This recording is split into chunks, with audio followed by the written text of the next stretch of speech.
For the past 25 years, I've been working in the community as a leader, as a servant leader. And I've seen a lot of the problems up close and personal.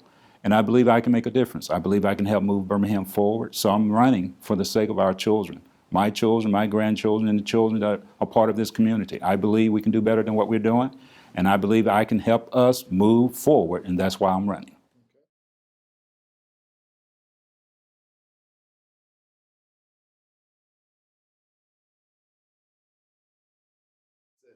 Well, whoever the mayor is, we rely upon the Mayor Council Act, which is an old document, but it gives us the roles of both the mayor as well as the council. So we will rely upon operating according to that Mayor Council Act. And as far as the personalities, I'll try my best to be respectful of the mayor, whoever that is, he or she.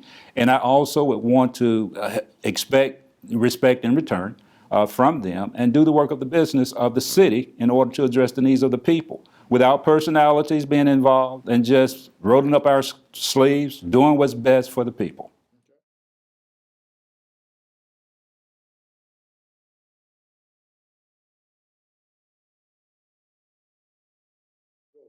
It really depends upon whatever that situation is. I would do the research to find out what it's all about, what's the right thing, what's the best thing, and that's how I would vote. I wouldn't vote just because a group of people, a large group of people were opposed to it or that they wanted it, because it may not be the right thing, it may not be the best thing. But as the counselor, my responsibility is to do the research, find out what's best, what's right, and that's how I would vote.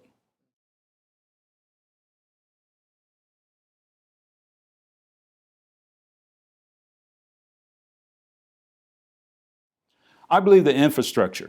Our infrastructure is crumbling, and there's a lot of potholes in a lot of the streets all over the city, as well as in my district, District 2.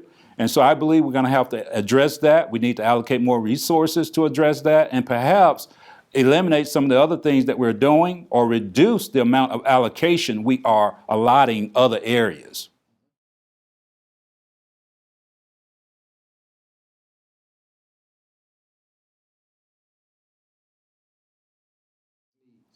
By the research, by looking at what we need, what's most important. I know a lot of times counselors, as well as the mayor, they travel a lot for various and diverse reasons.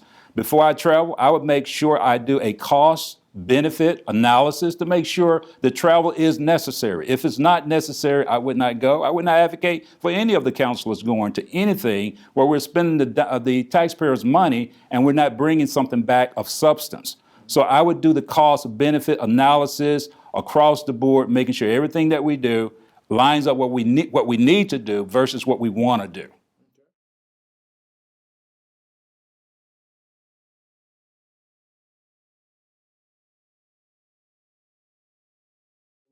My greatest virtue is being a leader in the church, being a pastor, being a leader in the community.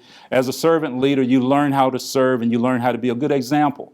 And I have done that. Over the past 20 years, I've been out there working in the streets, meeting people, coming alongside of people, finding out what their needs are, helping to address those needs. And I learned a lot about the people, and I learned a lot about the problems that the people face. And I believe that that is the thing that causes me to stand out among the other candidates that are vying for this particular position. I've done the work, I've put in the time, and I want to serve the people to the best of my ability in order to help them to establish a better quality of life. And that's why I'm running. I believe I can make a difference.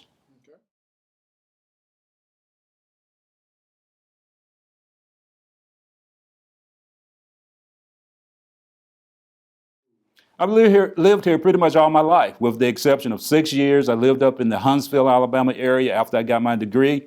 I lived up there, worked in the electronics industry for about 6 years, landed a job with the Veterans Administration hospital system, brought me back to Birmingham. I served the veterans for 11 years, felt the call of God on my life, and resigned from my job, took a full-time position at the church. At the same time, I started working in the community, volunteering and doing various and diverse things in the school systems, working with Jefferson County Adolescent Mentoring Program, working within the prison system behind prison bars, and doing a lot of the work.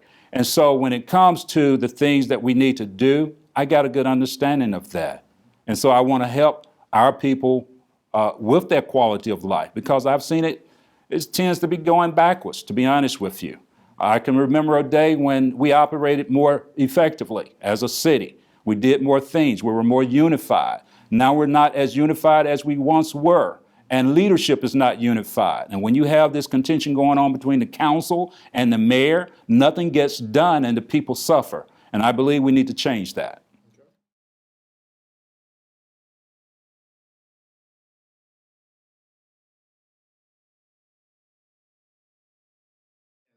What distinguishes me from the other candidates is my experience. I've been a servant leader in the community over 20 years. I have served on a number of boards. And those particular boards I served on, and some of them I was the chair of the board, I led the boards. And with a 501c3 organization, you have limited resources. So we have to really look at our budgets and go by our budgets and make sure we're allocating our money the way we should be in order to address the needs of the organization and fulfill the mission of the organization. For example, I was one of the founding members of the Birmingham Education Foundation, and I chaired that particular board for over 4 years. I also have been on the Cobbett River Society's board. I learned a lot about conservation and protecting our water system and and the water that we drink. I also have served on boards that deals directly with individuals. I formed an organization back in 2004 called Charity in Action Incorporated. We had a number of programs that we used to address the needs of the people that we were serving in a particular part of the community. We had things like GED, we had job prep, we had a parent program, we had a fatherhood class, we had a motherhood class. And we used those classes to address the needs of the people during that period of time. And so I also served as a youth pastor for a number of years at a large congregation. At that particular point, we had over 500 youth between babies and 19 years of age. And so I managed that, I oversaw that, and made sure that we accomplished everything that we needed to accomplish. So in a nutshell, it's my experience. I've been out there for over 20 years doing what I do, and I want to continue to do that on a grander scale as the representative of District 2.